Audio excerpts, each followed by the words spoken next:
নির্বাচনের আগে হঠাৎই চাপে নুসরাত জাহান। রেশন দুর্নীতি মামলায় তলব করেছে এনফোর্সমেন্ট ডিরেক্টরেট।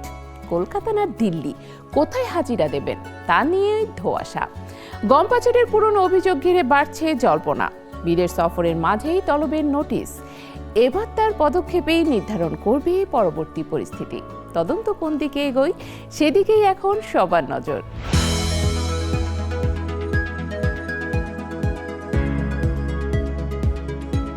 আবারও আলোচনার কেন্দ্রে টলিউড অভিনেত্রী নুসরাত জাহান। ঠিক নির্বাচনের আগেই হঠাৎই কেন্দ্রীয় তদন্ত সংস্থার তলব। ঘটনার ভেতরে কি আছে তা নিয়ে এখন কৌতূহল বাড়ছে।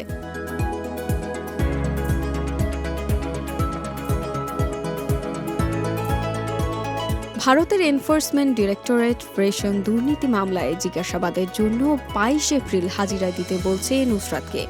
প্রথমে সিজিও কমপ্লেক্সে উপস্থিত থাকার নির্দেশ দেওয়া হলেও শোনা যাচ্ছে তিনি দিল্লির সদর দপ্তরে হাজিরা দেওয়ার আবেদন করেছেন। ফলে শেষ পর্যন্ত তিনি কোথায় যাচ্ছেন, কলকাতা নাকি দিল্লি, সেটাই এখন বড় প্রশ্ন।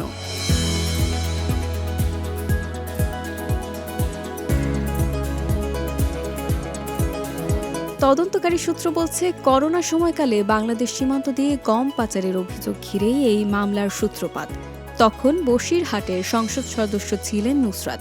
অভিযোগ উঠেছে পাচার চক্রের কিছু আর্থিক লেনদেনের সঙ্গে তার নাম উঠে এসেছে একটি বিশেষ সূত্র ধরে। যদিও এই অভিযোগের সত্যতা এখনও প্রমাণিত নয়, তবুও তদন্তের স্বার্থেই তাকে ডাকা হয়েছে বলে জানা গেছে।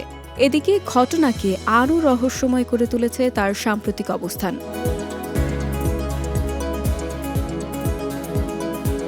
স্বামী যশ দাশগুপ্তের সঙ্গে বিদেশে ভ্রমণে ছিলেন নুসরাত। সোশ্যাল মিডিয়ায় তাদের ভ্রমণের নানা ঝলকও দেখা গেছে। ঠিক এই সময়ে ইডির সমন। সবকিছু যেন মিলছে না একসঙ্গে। উল্লেখ্য, এই প্রথম নয়, এর আগেও একটি ফ্ল্যাট প্রতারণার মামলায় দীর্ঘদিন ধরে তাকে জিজ্ঞাসাবাদ করছিল ইডি। ফলে নতুন করে তলব হওয়ায় প্রশ্ন উঠছে, এটি কি শুধু তদন্তের অংশ নাকি এর পেছনে আরও বড় কোনো ইঙ্গিত লুকিয়ে আছে।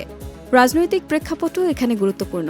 পশ্চিমবঙ্গের নির্বাচন ঘনিয়ে আসতেই তদন্তের গতি বেড়েছে বলে দাবি করছে অল ইন্ডিয়া তৃণমূল কংগ্রেস।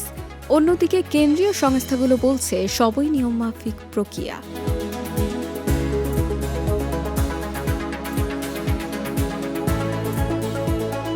সব মিলিয়ে রেশন দুর্নীতি ও গম পাচারের ইস্যুতে নুসরাত জাহানের নাম জড়ানোয় তৈরি হয়েছে নতুন এক ধোঁয়াশা। তিনি কি তদন্তে নতুন কোনো তথ্য দেবেন নাকি এই গল্পে আরও বড় মোড় অপেক্ষা করছে? উত্তর মিলবে হয়তো খুব শিগগিরই, তবে আপাতত রহস্যটা থেকেই যাচ্ছে।